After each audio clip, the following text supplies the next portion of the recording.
Hi, it's Sonia. So, yeah, bouncy balls. So this is my favorite size. I think it's about 2 inches.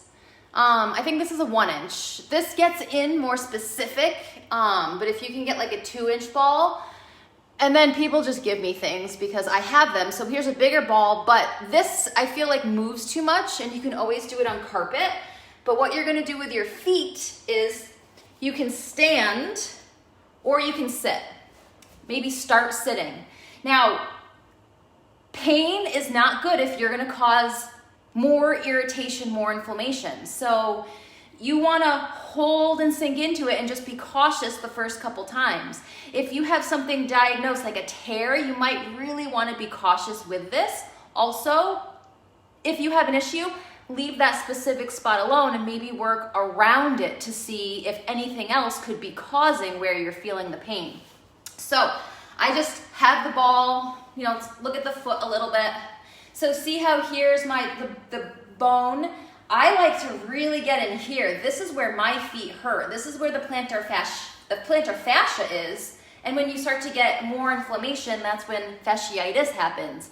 Most of the time when people have plantar fasciitis, I can come in here, and if they do this with their foot, you can feel a strong band or a specific knot in there. But that doesn't mean you need to go aggressive into it, because easy also does it. So just gently putting your foot on there and gently rolling it up and down could be good. So I like to stand and do this. Can you see how the ball, you could put it on the bone. There's nothing wrong with that, but I'm putting my knuckle just over, and then I'm shifting my weight forward. I can wiggle my toes and then coming off. That kind of hurts me a little bit, so I might just scoot it a little bit more forward, and you can sweep the ball just up and down, going along the toe bones, in between the spaces of the toes, holding it a little bit more, going on the outside of the foot towards the pinky side. You don't have to go right on the edge to the point that it's like hanging off, but you could.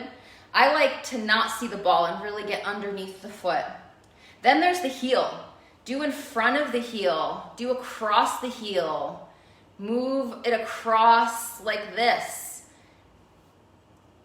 Now you have a lot of bones in your feet. You have a lot of bony protrusions in your feet. So not everything is a knot, not everything needs to be aggressively gone into.